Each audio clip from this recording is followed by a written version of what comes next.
devrait-il aussi être obligé de détenir un permis d'alcool? Eh bien, c'est en tout cas ce que souhaiterait le Conseil canadien de l'industrie des dépanneurs, qui représente environ 5000 dépanneurs dans la province. Le Conseil a d'ailleurs interpellé lundi dernier en ce sens Christian Dubé, le ministre de la Santé. Et pour en parler ce soir, mon invité est Michel Poulain, porte-parole du regroupement des tabagies du Québec. Monsieur Poulain, bonsoir. Bonsoir. Alors, le Conseil canadien de l'industrie des dépanneurs affirme que les dépanneurs du Québec qui se conforment à l'interdiction des produits vapotage qui sont avec des saveurs, donc depuis le 31 octobre dernier, subissent une injustice flagrante. C'est ce qu'ils ont dit. Est-ce que vous partagez, vous aussi, ce point de vue?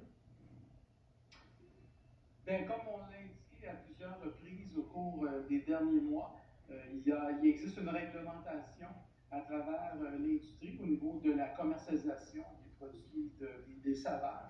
Et selon les rapports d'inspection avec lesquels on a eu accès, c'est démontré qu'il n'y a pas vraiment d'amende, où il n'y a pas de réprimande, où on ne semble pas comprendre l'application au niveau des inspecteurs. Nous, on a aussi visité des centaines de vapoteries et on a constaté la même chose. Donc, effectivement, il y a malheureusement une application de loi qui n'est pas faite.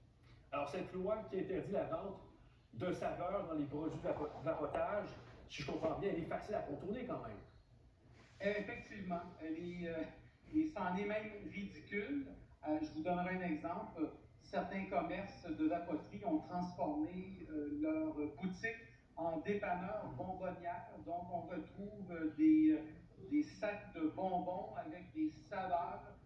On vend les saveurs comme si c'était pratiquement un bonbon. Donc, c'est accès, les adolescents peuvent avoir accès à cela très facilement.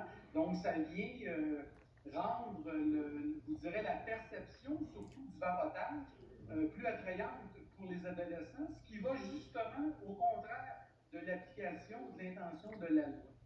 Mais, Monsieur Poulain, au lieu d'exiger un permis d'alcool pour vendre des produits de vapotage, ce ne serait pas plus simple de simplement renforcer la loi? Vous avez totalement raison, et c'est ce qu'on dit depuis 6 mois, c'est que la loi, elle est là, il y a des inspecteurs, il y a des visites, c'est facile. Nous, comme je vous dis, on a visité, nous, plus de 200 commerces, et on a des tonnes et des tonnes d'échantillons, d'exemples, des photos qui démontrent là, que c'est très facile pour des adolescents de se procurer des saveurs. Donc, c'est simplement de s'assurer que la loi elle est respectée et que les inspecteurs font le travail qu'ils doivent faire. Et à ce moment-là, ben, si c'est bien fait et selon les règles de l'art, ça pourrait régler plein de choses. Mais évidemment, comme vous le dites, il y a des commerces, surtout les vapoteries, qui contournent facilement la loi et qui se disent que ça va prendre plusieurs années avant qu'on passe en cours, des choses comme ça. Puis il y a plusieurs commerces qui ferment d'ici ce temps-là. Donc, si éventuellement Québec exige un permis d'alcool pour vendre des produits de vapotage, si je comprends bien, vous aimeriez bénéficier d'une clause de droits acquis. Alors, dites-nous pourquoi exactement? Bien, écoutez, c'est parce que pour avoir un permis de vente d'alcool, il faut avoir un magasin qui a sur le plancher un minimum de 5 500 d'inventaire alimentaire. OK? Et cet inventaire-là doit contenir des fruits, légumes, des viandes, des croustilles. Et en tout moment, il doit avoir au moins 51% de produits alimentaires sur le plancher, sauf d'alcool.